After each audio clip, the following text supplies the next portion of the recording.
శ్రీభగవానువాచ కుతస్వాకస్మలమిదం విషమే సముపస్థితం అనార్యజుస్తమస్వర్గ్య మకీర్తికరమర్జున. శ్రీకృష్ణ భగవానుడు పలికెను, అర్జున, నీకు ఈ కల్మషాలు ఎక్కడ నుండి వచ్చాయి? జీవిత విలువను తెలిసిన వానికి ఇవి ఏమాత్రమూ తగినవి కావు. అవి ఉన్నత లోకాలను కలగజేయవు, పైగా అపకీర్తిని కలిగిస్తాయి. భాష్యము.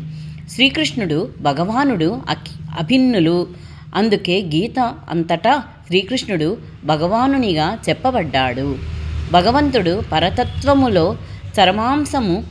పరతత్వము 3 దశల అవగాహనతో, అంటే బ్రహ్మముగా సర్వవ్యాపకమైన నిరాకార బ్రహ్మతత్వము, పరమాత్మగా సకల జీవుల హృదయాలలో ఉండే పరమ పురుషుని రూపము, భగవానునిగా దేవదేవుడైన శ్రీకృష్ణుడు అనుభూతమవుతుంది.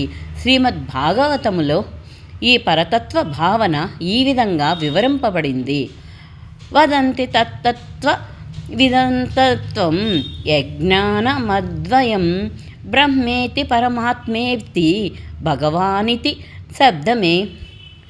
పరతత్వము తత్వ విధులచే 3 దశలలో అనుభూతమవుతుంది. అవన్నీ అభిన్నములు.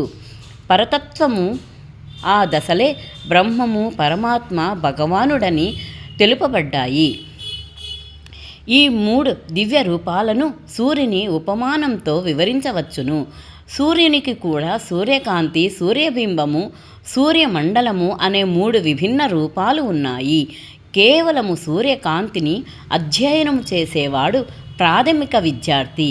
సూర్యబింబాన్ని అర్థం చేసుకొన్నవాడు మరింత ఉన్నతుడు.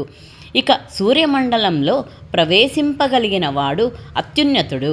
కేవలము సూర్యకాంతి అవగాహనతో, అంటే దాని విశ్వవ్యాపకత్వాన్ని, తేజోమయమైన దాని నిరాకార స్వభావాన్ని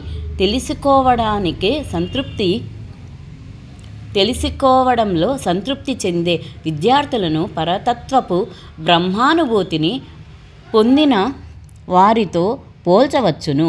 మరింత పురోగమించిన విద్యార్థి సూర్యబింబాన్ని తెలుసుకోగలుగుతాడు.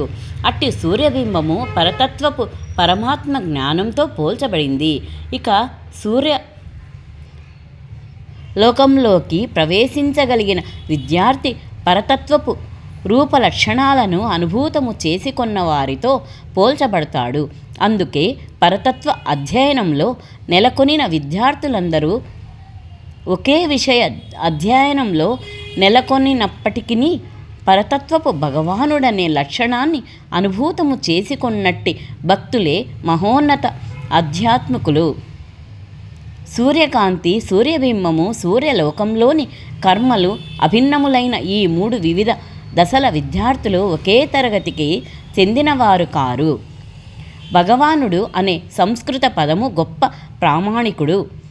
వ్యాసదేవుని తండ్రి అయిన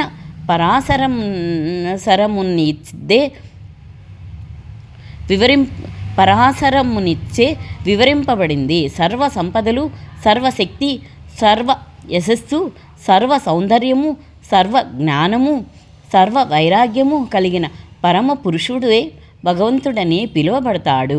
చాలా ధనవంతులు, చాలా శక్తిమంతులు, చాలా అందమైన వారు, చాలా యశస్సు కలిగిన వారు, చాలా విద్యావంతులు, ఎంతో వైరాగ్యవంతులు చాలామంది ఉంటారు. కానీ సర్వ సంపదలు, సర్వశక్తి మున్నగునవన్నీ పూర్తిగా తమకు ఉన్నాయని ఎవ్వరూ చెప్పుకోలేరు. పరమపురుషుడైన కారణంగా కేవలము శ్రీకృష్ణుడు మాత్రమే అది చెప్పుకోగలడు. బ్రహ్మ, శివుడు, నారాయణునితో పాటు జీవుడు కృష్ణుని అంతగా పూర్ణ విభూతులను కలిగి ఉండడు. అందుకే శ్రీకృష్ణుడు దేవాదిదేవుడని స్వయంగా బ్రహ్మచే బ్రహ్మ సంహితలో నిర్ణయింపబడింది. అతనికి సమానమైన వారు కానీ అధికులు కానీ లేరు. అతడే ఆదిపురుషుడు, ఆదిదేవుడు, గోవిందునిగా తెలియబడేవాడు, సర్వకారణాలకు పరమ కారణుడు. ఈశ్వర పరమః కృష్ణ సచ్చిదానంద విగ్రహ అనాదిరాదిర్గోవింద సర్వకారణకారణం. భగవంతుని లక్షణాలను కలిగిన పలువురు వ్యక్తులు ఉన్నారు, కానీ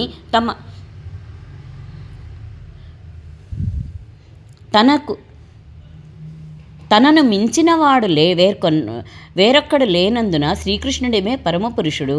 అతని దేహము నిత్యమైనది, జ్ఞానపూర్ణమైనది, ఆనందమైనది. అతడే ఆదిదేవుడైన గోవిందుడు, సర్వకారణకారణుడు. శ్రీమద్భాగవతములో కూడా భగవంతుని పలు అవతారాల పట్టిక ఇవ్వబడింది. కానీ శ్రీకృష్ణుడు మాత్రము స్వయంగా భగవానునిగా వర్ణింపబడ్డాడు. అతని నుండే పలు అవతారాలు, పురుషావతారాలు విస్తరిస్తాయి.